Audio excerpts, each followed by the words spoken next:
अगर परमेश्वर सच में मौजूद हैं तो अब भी कुछ कर दिखाइए, क्योंकि अब मैं किसी भी चीज पर विश्वास नहीं करता। एलियाह यह बात वर्षों से कह रहा था, चुपचाप नहीं बल्कि गुस्से और उस थकान के साथ जो बहुत कुछ खो चुके इंसान में होती है। उसने अपनी पत्नी को दफना दिया था, अपने बेटे को जाते हुए देखा था जो फिर कभी लौट कर नहीं आया। उसने इतनी प्रार्थनाएं की कि उसकी ताकत ही खत्म हो गई, लेकिन कुछ भी नहीं बदला। उस दिन के बाद उसने फिर कभी प्रार्थना नहीं की। वह रात में एक चौकीदार के रूप में काम करता था, एक अंधेरी सुनसान दूसरी दर्जे की सड़क पर जो उसके जीवन जितनी ही खाली थी। एक सुबह तड़के तेज तूफान के बीच उसने सड़क किनारे एक क्षतिग्रस्त कार देखी।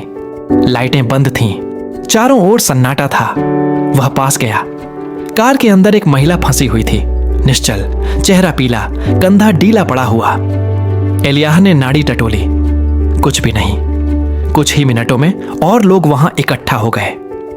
यह मर चुकी है, किसी ने कहा। अब कुछ करने का कोई फायदा नहीं, दूसरा बोला। एम्बुलेंस का इंतजार करते हैं। लेकिन एलियाह के अंदर कुछ जल उठा। वह गुस्सा नहीं था। उसने उस महिला के चेहरे को देखा और उसे अपनी पत्नी याद आ गई। अस्पताल के बिस्तर पर जब डॉक्टरों ने कहा था कि अब कुछ नहीं किया जा सकता, बिना सोचे वह उसके पास घुटनों के बल बैठ गया। किसी ने चिल्लाकर कहा, उसे मरने दो। लेकिन एलियाह ने नहीं सुना।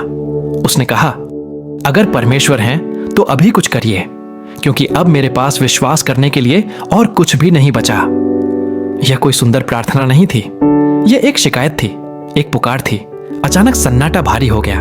फिर एक हल्का सा झटका, हाथ में हलचल, एक सूखी सी हिचकी। महिला खांसी। उसने सांस ली।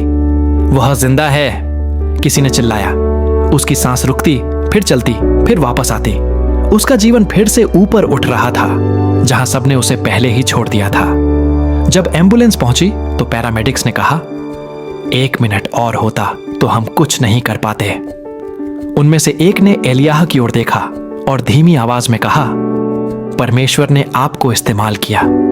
एलियाह की आंखों में आंसू भर आए। तो शायद, उसने सोचा, परमेश्वर ने मुझसे अब भी हार नहीं मानी है।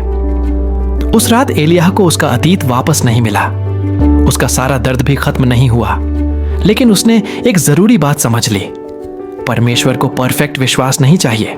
कभी कभी उन्हें बस ऐसा इंसान चाहिए जो टूटा हुआ होने के बावजूद उनसे बात करने की हिम्मत रखता हो। अगर आज आप यह कहानी सुन रहे हैं और आपका विश्वास थक चुका है, तो उसे दफनाइए मत।